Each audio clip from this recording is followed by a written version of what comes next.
Welcome to our webinar, Teaching Assistant, What to Expect and What is Expected. I'm going to go through a couple of slides, giving you some tips. I actually checked with my previous teaching assistants, asked them. So for example, Lisa Birban had been my assistant, my teaching assistant for years. So I asked her to send me tips, and she sent me like a whole list that I incorporated in the slides. And then also we use materials from the transdisciplinary studies. Becca, what is the last name? Becca's last name, Shelby? Williams, I believe. Becca Williams, she actually gave us a little bit of materials as well. And we're putting all this together. This is our first time doing a webinar for teaching assistants. And we will love if you add to it. So please add things in the chat. Shelby probably will be helpful if you can monitor that chat, because for me it's almost impossible to do things at the same time, even though sometimes I think I can, but then I realize I cannot. Just put things in the chat, and also if you want to ask a question, feel free to put that little virtual hand up, or even unmute yourself and ask a question.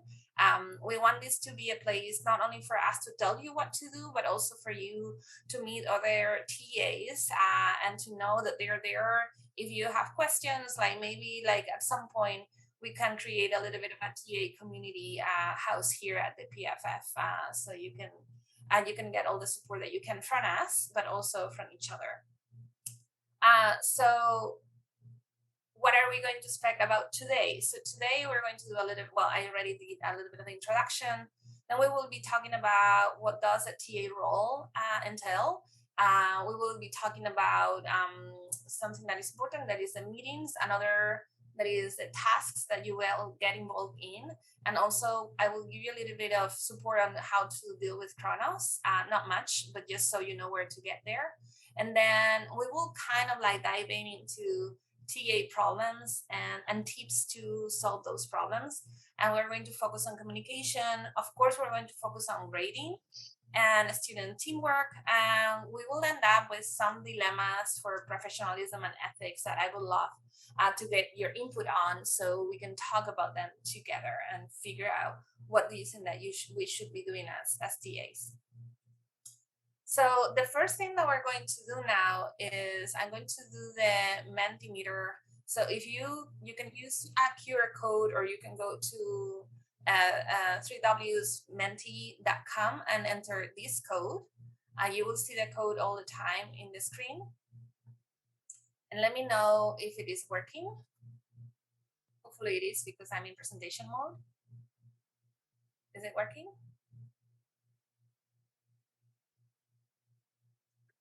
No? Maybe not? No, it's not working for me. Is anyone else getting it to come up? Oh, there it is. Is this coming out? Okay. Yeah.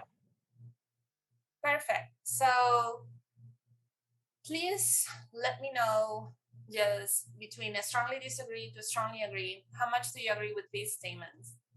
I feel that I'm well prepared for TA in this semester. I have a good rapport connection with the course professor. And I'm comfortable discussing these sensitive issues with the course professor. So we're gonna start answering there.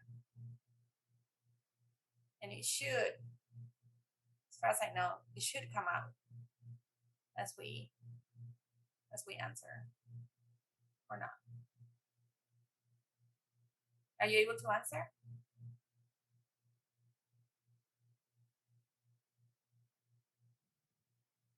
Yes. Okay. What was the code again, Gloria? It's up here, 6195-8458. Okay. Wow.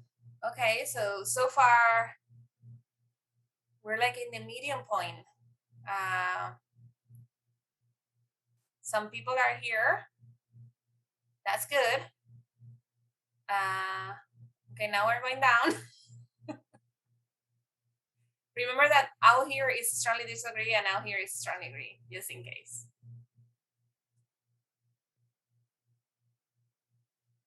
Okay, it's looking better, at least for the sensitive issues. Okay, well, I'm going to leave it here. It means that we need this webinar. This is a good thing. But also, it means that we have to do a little bit of work during the semester. And we will discuss about, okay, so what are the things that you need to get prepared and how to establish a good rapport. And hey, this is getting better. Okay, so it looks like we're not that bad. Okay, thank you so much for answering that. And this is another question. Have you met with a course professor? We're in the second week of classes. Have you met already? Okay. The options are yes, yes, and we have a scheduled a regular meeting. Not yet, but soon. Or we should meet.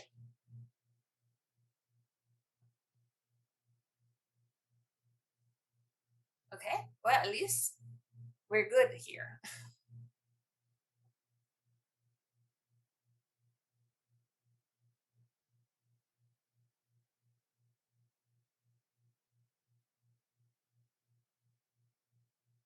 Okay. So it looks like nobody, some people not yet, but soon. Good. So some of the things that we're going to be talking about the meetings and what do you want to talk in the meeting will be helpful. Okay. Good. The correct should be this one, by the way. There's a correct answer in this one. Yes, and we have a scheduled regular meetings. Because the idea is that you have a point of contact with the professor that is not only dependent on you sending an email and saying, hey, can I ask you a question or something like that. So we want to shoot for this, for setting up a regular meeting. And I think that that's it for the Mandy Meter. So this is your action item. Set up a regular meeting, and if you haven't met, set up a meeting. And I know that some people haven't paired with a professor yet. The moment that happens, set up a meeting and then a regular meeting.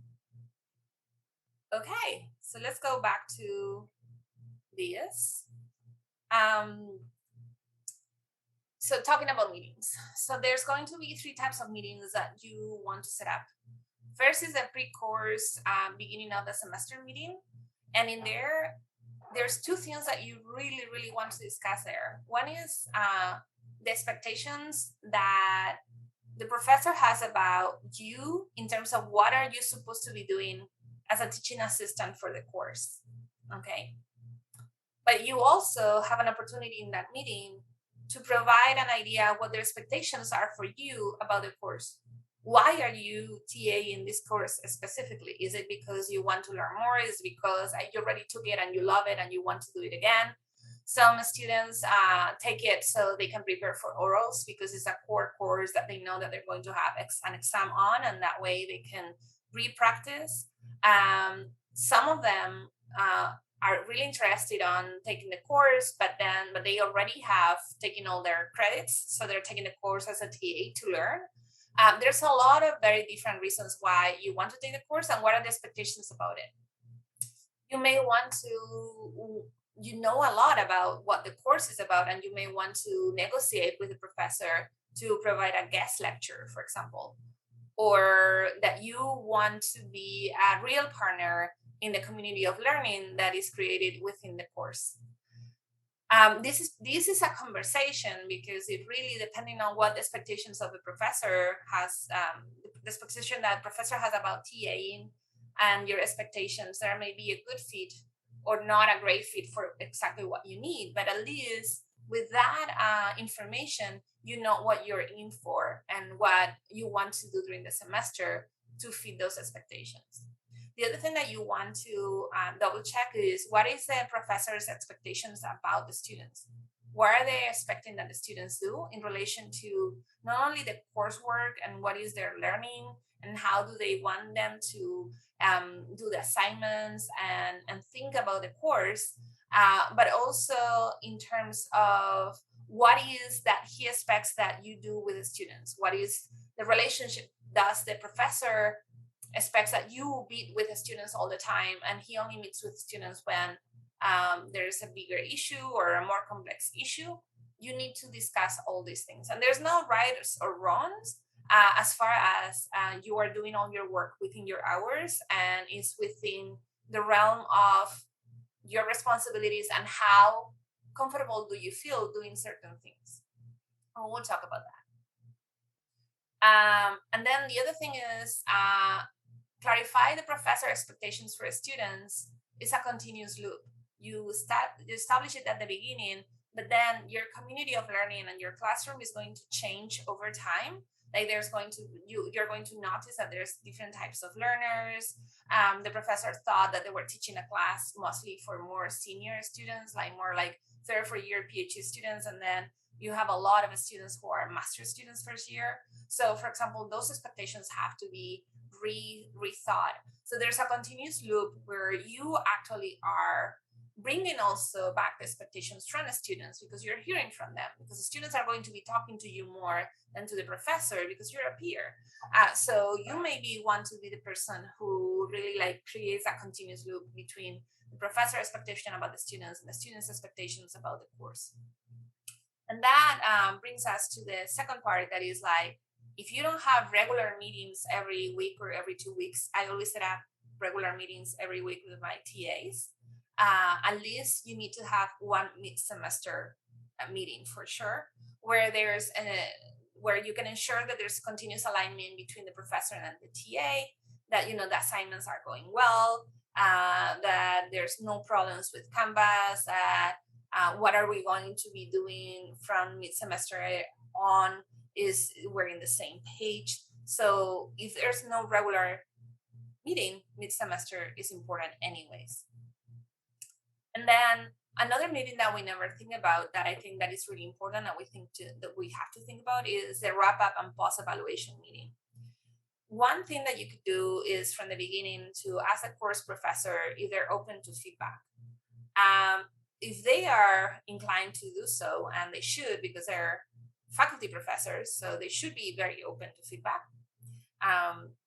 If not, it's okay, they may be busy doing other things. Keep a list starting in the beginning of the semester and keep adding to it based on what you notice and what you hear from students. Like kind of like, this assignment didn't work out very well. This assignment requires a better rubric. This assignment was not very well described and we need to change all that. At the end of the semester, in that wrap-up meeting, you can reflect on what you learned with the professor and how to make the class smoother and better for the next year. You may want to keep those notes, for example, in Canvas. We can have websites for notes that are hidden, and you can keep notes there. So even if you don't have the possibility of having that meeting, the professor can see them later.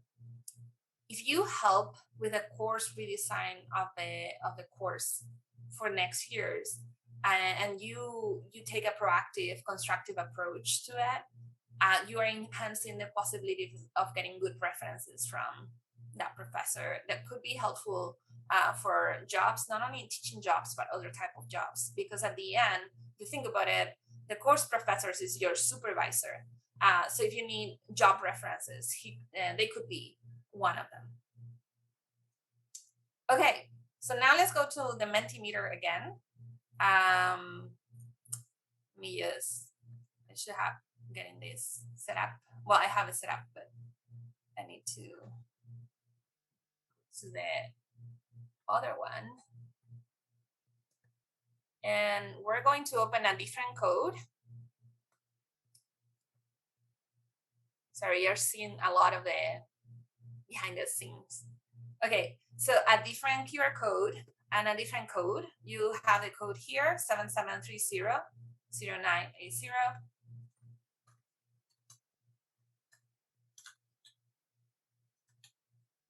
I just put it in the chat, and it's also up here in all the slides. Okay, now your question is, which behaviors and actions define a good teaching assistant? And for these, think about when you have been a teaching assistant, when you have been a student, and you have had like a very good teaching assistant, and you're like, yeah, that person was doing these things or being this way. Or even if you have been a teacher you have taught a course and you had a TA yourself. Like, how did fun? Okay, so things start to come up. This is going to create a word cloud of all your answers. Good. Available, dependable, communicative, communication. Okay, so communication is one thing. Flexible, attentive. Good. Clear, trying to engage, curious, ask for feedback.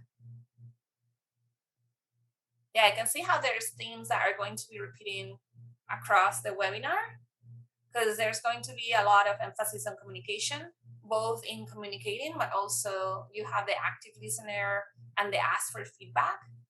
Being open, respectful is really, really important. Engaged, dependable. Yeah, because really, like, what happens is that the TA is that link. The TA is that person, is that lost link between the professor and the students. And I will explain this a little bit more as we go. Okay, let's go to the next. Now think about professors' behaviors that can support TAs and facilitate the student learning. So what have you experienced in the past that a professor does that really supports a TA?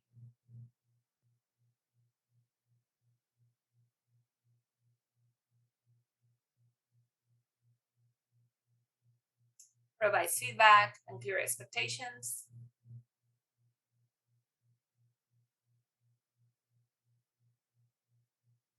So that means that if we want to be good TAs, we want to ask for feedback as much as we can from the professor if they are not initiating that interaction.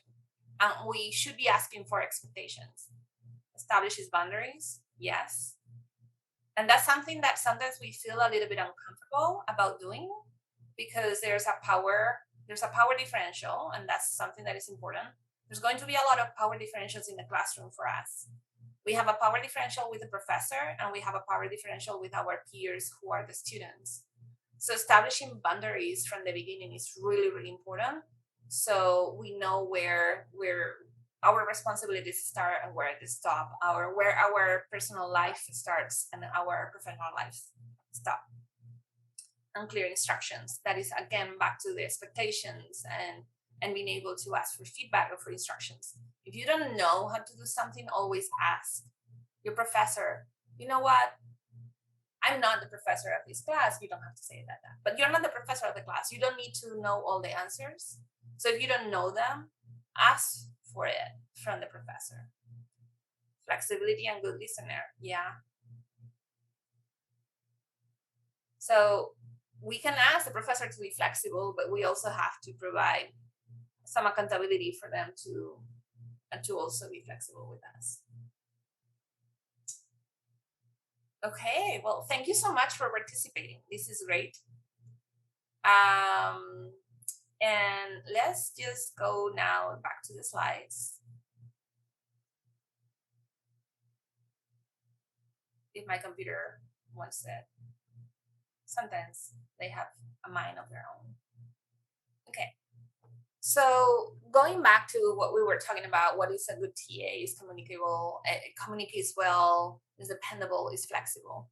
One of the things why the TA is important in the class and why I love when I have a TA, not only because they help me with the workload, but also because the TA, as I was saying, is the link between the student and the professor.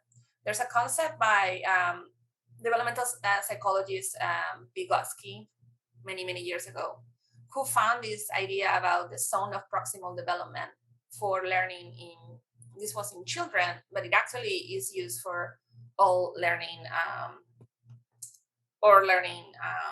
areas. So there's an expert learning that is in the center. And then there's a novice learning that is in the outside of the area of whatever we have to learn.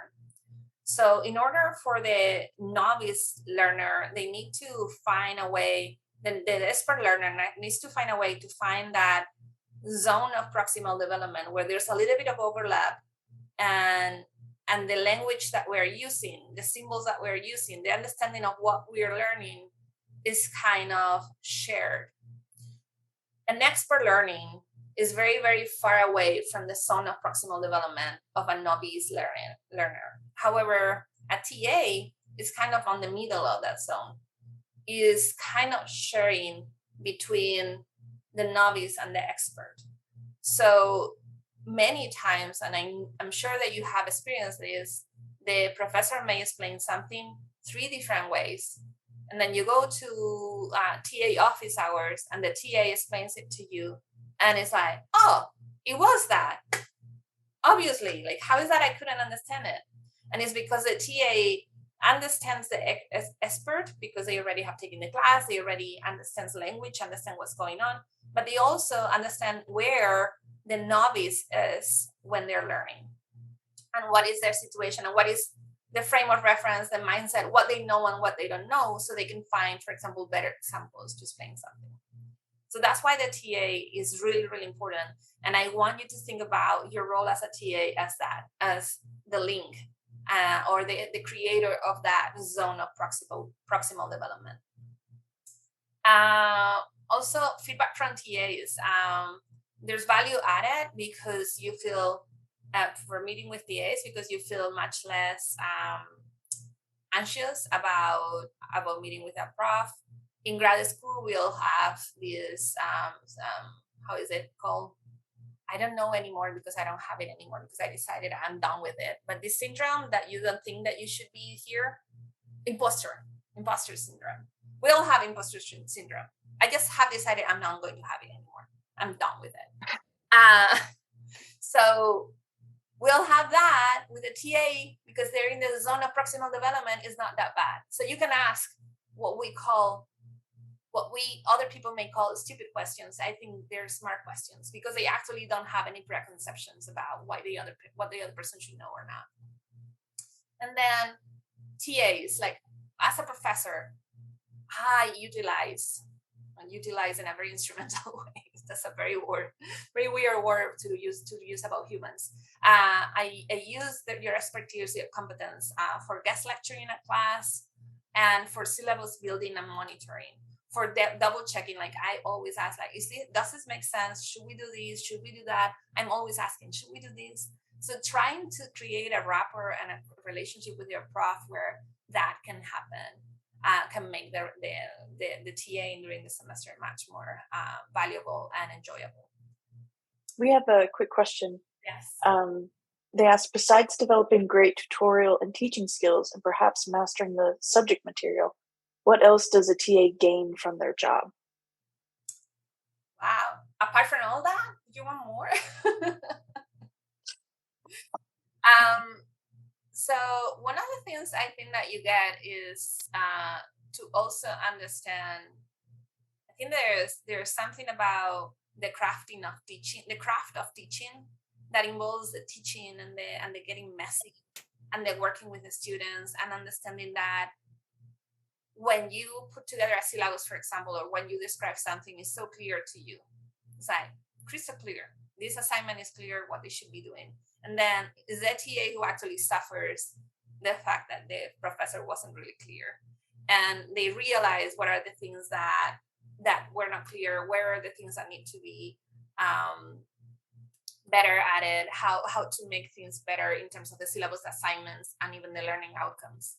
So I think that the messiness that you have to deal with as a TA that professors don't deal with anymore is what really gives you an advantage when you have to design your own courses and when you're going to start teaching your own courses, if that's what you want to do. So that could be one thing, but let's see if maybe in the presentation there's more things. So 3 main tasks that you want to focus, that you want to do for sure, no matter what. One is Canvas monitoring or syllabus monitoring. The second one is reminding the students about stuff. And then the third one that is super important is manage your time, because if not, you don't get paid. And if you don't get paid, then why are you doing this? Well, you're doing this because of the other things, but right, you need to get paid.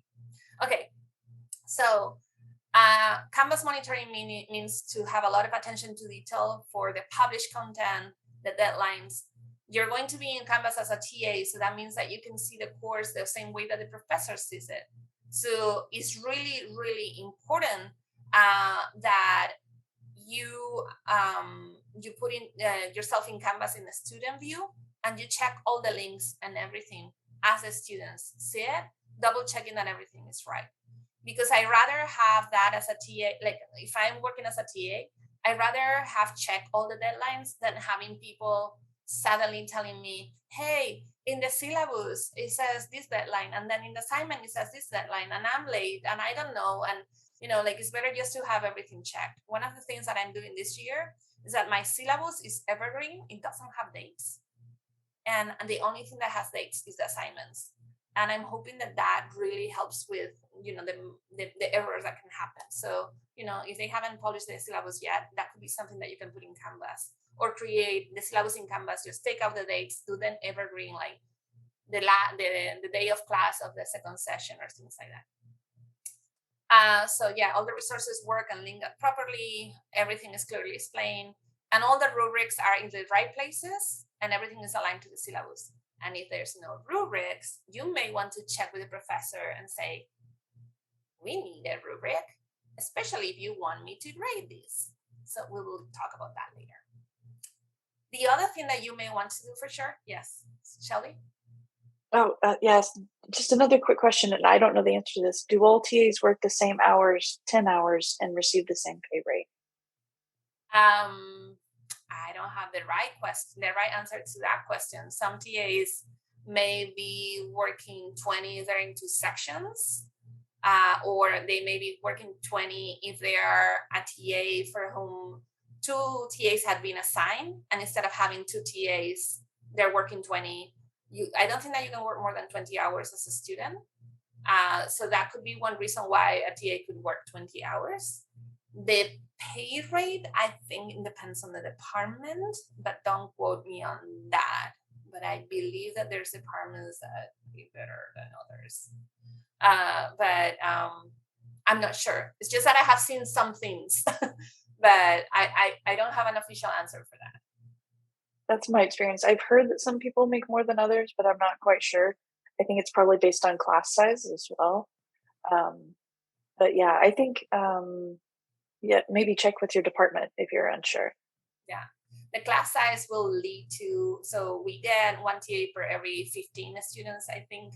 So if there's a class of 30, but you're the only TA, that means that you actually are doing 20 hours.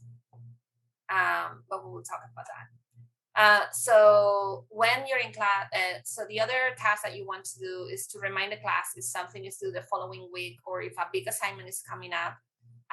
Just try to create milestones for them and tell them when they should be meeting and getting things done. Because even though everybody should have a calendar for the semester, it's not always easy to remember when things are due, especially when they're managing like different courses. And 1 week's notice at least, and maybe an announcement a few days prior, are best to cover your bases and not having to deal with all this later, right? Like with people saying, oh, it was too late, or or even student evaluations later saying that things were not real clear. So just clarify more. And then the other thing is to manage your time. And Alejandra, who's here, she's already saying, yes, students shouldn't be working more than 20 hours per week, and that's great. And adding all jobs. If you have a work-study job, you should be doing 10 and then another 10. And also the Provost Office is reviewing a proposal for pay rate for all the students, so everybody's paid the same. Thank you so much, Alejandra. So Alejandra, if you need to chime in when I explain the Chronos, please do. You're going to have to go into Chronos. That is, and this semester is Chronos. Starting in January will be Workday, and hopefully much better. But you will get paid the hours that you timestamp in Chronos. Meetings with professors should be paid hours. Meetings with students should be paid hours. That means that you should be timestamping every single minute that you're working on this. So in order to know how to do that,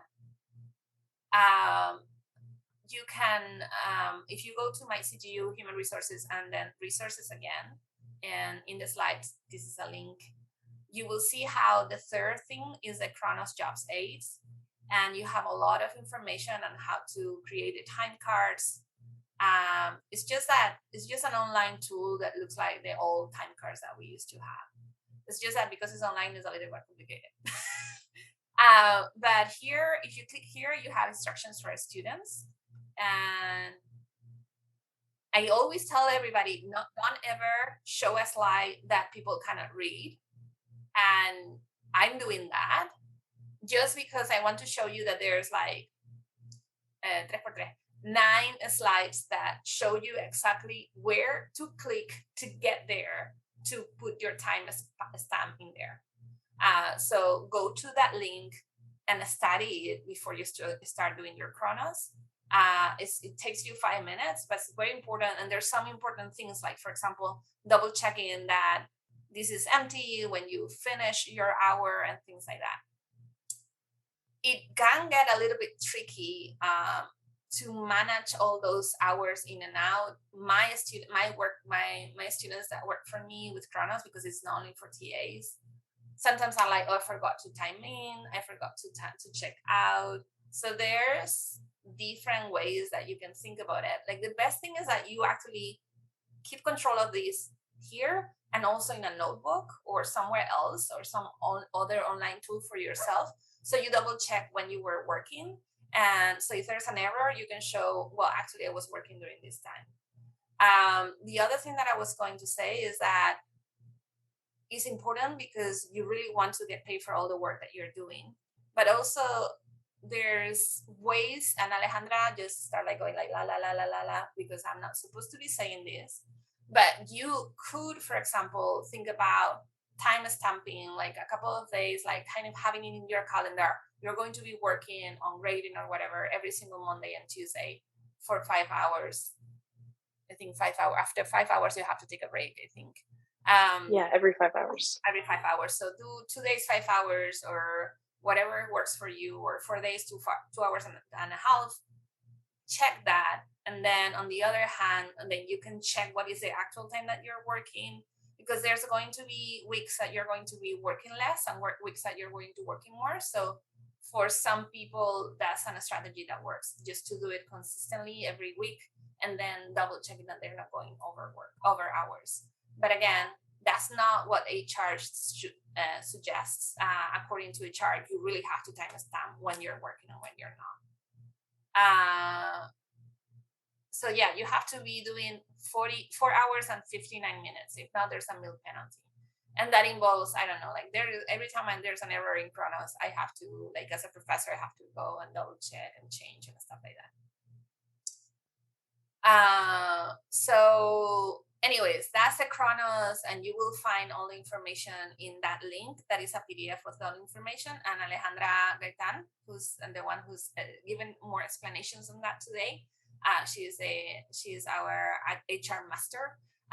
Like, she knows everything about HR. And I think it's Alex Martinez, who's the person who is in charge of TAs. So you can always ask them too. Okay, so these are frequent TA problems I was asking people about, and that I got from other sources.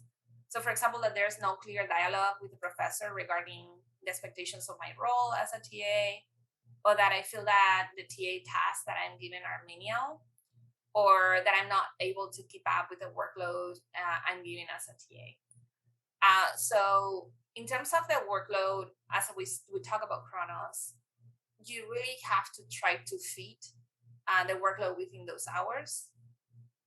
If the workload is more than 10 hours a week, especially starting in the semester, that means that you have to have a conversation with your professor and kind of telling them, look, I'm supposed to be working 10 hours a week.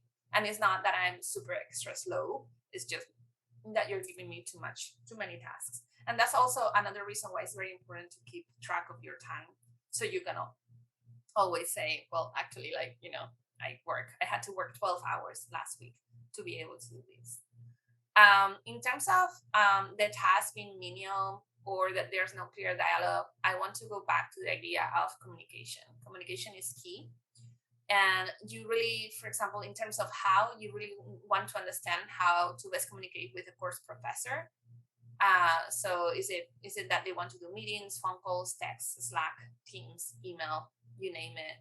What do they want for quick questions? They may prefer Slack if they're in a Slack, or in Teams, on a text on Teams.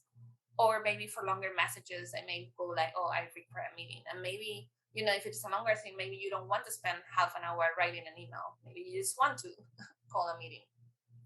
In those meetings, that's where you want to set up, clarify expectations again, double check that everything is fine, and being able to communicate, look, like, I understand that I'm doing all these things and that it makes sense that I'm doing them and not you.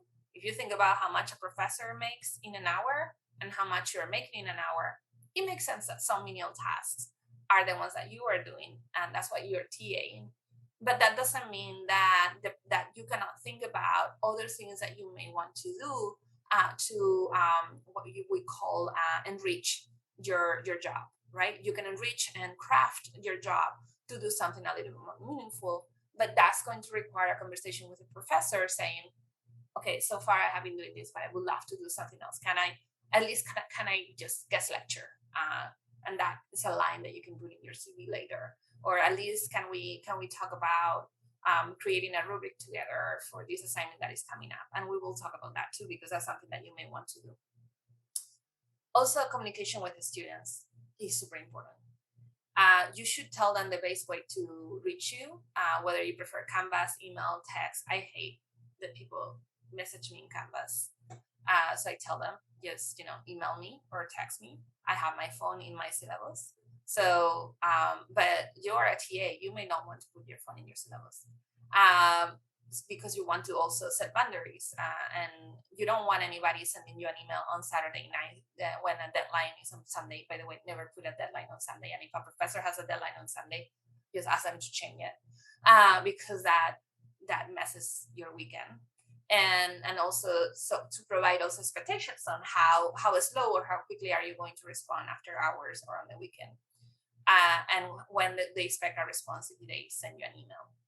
There's no rights or wrongs. It's just a question of expectations. But people send emails just in the a day or 2 days before the deadline, asking for clarification.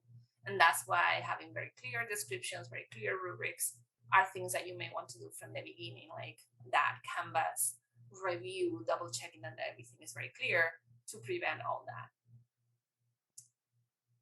And then you may be working with at least another TA. If that happens, ensure alignment. Ensure how are you going to be doing the grading and the feedback, how much feedback you're giving, how are you using the same rubric when you're doing grading, because you don't want students thinking, oh, I got this TA and this other TA is much better. And support one another. That's really important too. Make sure you have an easy, fast way to correspond. Maybe text with the other TA may be a good thing, especially when students are asking questions and you may have conflicting information, so you want to get into the same page really fast. And both of you should do dates, with the professor about when each of you will finish your task, especially if they are related or concatenated, right? Like if the second TA has to wait for you to do something before they can do it, so you can create a plan for that. Okay, so grading. What happens when you're grading your friends and your peers? Because that's what's happening at CGU. In other universities, TAs usually are graduate students who are TAing for undergraduate courses. That's the most frequent arrangement. In this case, most of the time, you're grading your peers and your friends. And I know deans that say, well, TA shouldn't be grading, period. But and I kind of agree with that, depending on the type of the grading assignment. And again, there's no right or wrong. You will be paired with a professor who's going to be expecting things from you, but you also are responsible, or you should be able to negotiate with that professor certain things. So yeah, it's sometimes hard to give a friend that is really smart because they're in grad school. They're freaking smart. Remember, no imposter syndrome here. a grade that isn't great, but that's why keeping things as objective as possible can help. So these are some tips. First of all, try to anonymize submissions. I do that in my classes. I ask, for example, for exams, I ask people to only put their student number and never put their names. I know that then in Canvas, they're associated with their name, but I'm the professor, I'm the one who actually downloads everything, takes out any information that may be identifiable, and then I send that to my TA. Won't send that, put it in our OneDrive, and I tell the TA, now the submissions are ready to grade, and the TA is not supposed to go to Canvas to see who was who. If it is multiple choice, it's very simple. It's just applying a template. So again, that's something that a TA should be able to do. But if it is short answers or essays, is there a question? Oh, I was just going to say, there's also an option in Canvas to make the grading anonymous that the professor can turn on. That's also an option too, if your professor knows how to do that. Obviously, I'm the professor who doesn't know how to do it. I do it the other way. Thank you, Shelby. But for short answers or essays, never grade solo all the assignments. Okay? How? First, work on rubrics with the professor in advance. Grade a couple of assignments with the professor using the rubric. Double check that the grade allocation is fair, and double check if they're accurate and if that grade is actually related to the learning outcomes. Not only the grade, but the feedback, right? Because there's two different things. Grading and feedback are different things. But if you're grading, double check that. So you may ask me, like, what are learning outcomes? Well, I'm glad that you're asking me that, because this is our friend, Bloom. We use Bloom's taxonomy to create learning outcomes. Learning outcomes are is a statement where we decide what type of learning do we want to facilitate during the class, during the course. So is at the end, the learning outcome is what the student should know or be able to do by the end of the course. And each learning outcome is a single observable and measurable outcome. That's why you need a rubric to grade, because all that should be all related. Because feedback and grading should be aligned with that learning outcome. And how are the learning outcomes supposed to work? Well, learning outcomes most of the time are based on Bloom's taxonomy. And it's a taxonomy that we use to think about different levels of learning. You can go to the regular, normal level that we have suffered all our lives, that is the remember. So being able to recall facts and basic concepts. When was the French Revolution? 1789. I will never forget that. So it's about defining, duplicating, listing, memorizing, repeating, and stating things. What is the definition? What is the Bloom's taxonomy? What is the definition? To be honest, I never remember this. I always have to Google it and find exactly what is the levels, because I understand it. And that's the next level after remembering. So you can explain ideas or concepts, even though I didn't remember that it was remember, understand, apply, analyze, evaluate, and create. Because for that, there's Google. So that's the understand. Then there's the apply. So it's how do you apply the learning that you're getting into, for example, a real work problem. In this case, we're going to be applying Bloom's taxonomy to the learning outcomes, to the assignments that are trying to measure if the learning outcome was attained. Therefore, you need a rubric to figure that out. Analyzing is a higher level type of learning that is drawing connections among ideas. Evaluating involves arguing, defending, and kind of like justifying a decision or an action. And then creating is creating new original work. You are going to have assignments that are at those different levels. So when you're thinking about the rubrics that you're using for grading, or that the professor is using for grading, you need to know the assignment to which learning outcome is linked, and that learning outcome should be in the syllabus, and how that rubric actually shows that the learning outcome has come out. And the reason why I think that this is important is because usually professors have rubrics, but when you are going to use them for grading, they may not be enough for you. So you may want to then create a more specific rubric for you to be doing the grading. And again, if you create a more specific grading rubric, grade a couple of assignments with your professor first. So, and check with the professor that is what makes sense. So that way you know how much each element of the response is worth and what the correct answer should be. So, for example, in a compare and contrast question, you may want to allocate 1 point for defining key terms, 2 points for comparing the terms with at least 2 reasons, and then 2 points for contrasting the terms with at least 2 reasons. And that's a way that you can kind of like break down even more that rubric. Ask the professor to double check any gradient that you're unsure of. That's really important. And provide feedback, especially in essays, about what exactly was wrong, because people learn from mistakes, or what could have made the answer much better. Okay. And keeping it fair is important, but it's not only the outcome as being fair, but also the process. So in order to deal with some of our dilemmas and our problems, you want to explain the best practices that you're using like this to the students in the course. So not only they know that the outcome is fair, but it looks like the process is fair as well. So there may be less complaints about it. The other thing that you may want to take care of is teamwork, because in almost any time there's a group project in class, there are problems. Even it could be with group dynamics or with potential external stakeholders if you're doing like an applied project where you're working with another organization. So as a TA, brace yourself, breathe, and then make sure to meet with team members frequently, even the quiet ones, and try to stay in the know. Avoid finding one last minute that the team is dysfunctional. So double check with every single one. Actually, the quiet ones are the worst ones, and quiet should be the other way. But I found a typo. That happens a lot. People like to be heard and respected. So make sure that always let people share their point of view when there's a problem in the team. Like maybe what you want to do is separate.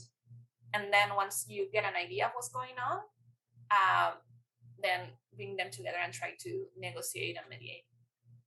And also remind people how invaluable these projects are, since they give them the opportunity to play their learning and see how other groups apply learnings as well. So that they don't dismiss these projects as, oh, they're just making us work in teams, so they have to grade less. Okay, and then I think this is my last slide of content, where I wanted to get some ideas from you in terms of professionalism, ethics, and other TA dilemmas. And these are things that I have heard from other TAs, I have seen from other materials, I have experienced myself. So, for example, I disagree with the professor's style of teaching. How would you do that? How would you deal with that?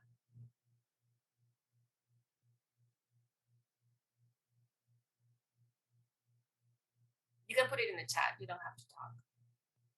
I should have done a Mandy Meter with this one.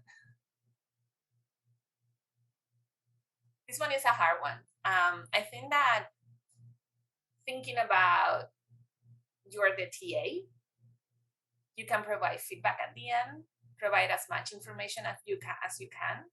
Help when the evaluations come the following semester, try to have a meeting with them and go through the evaluations with them. They will share your TA evaluations and maybe provide them, help them to get context on why their evaluations are in a specific way.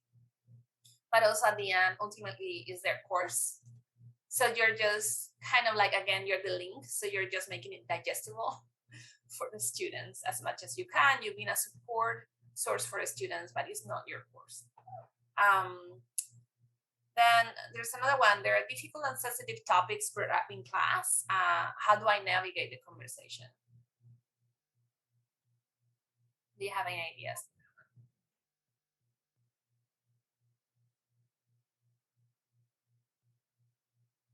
So Shelby, if you can help me with this one, my take on this one is that before those difficult and sensitive topics are brought up in class, as a TA, I would try to create a climate of trust and respect from day one in the classroom.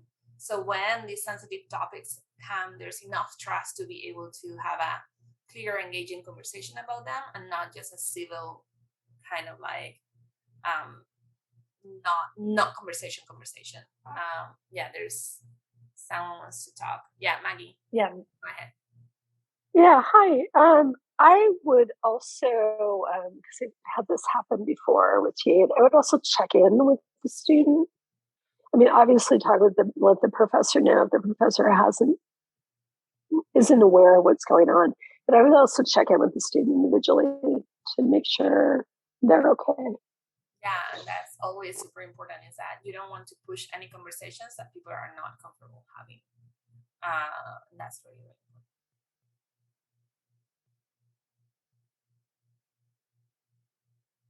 Any other ideas?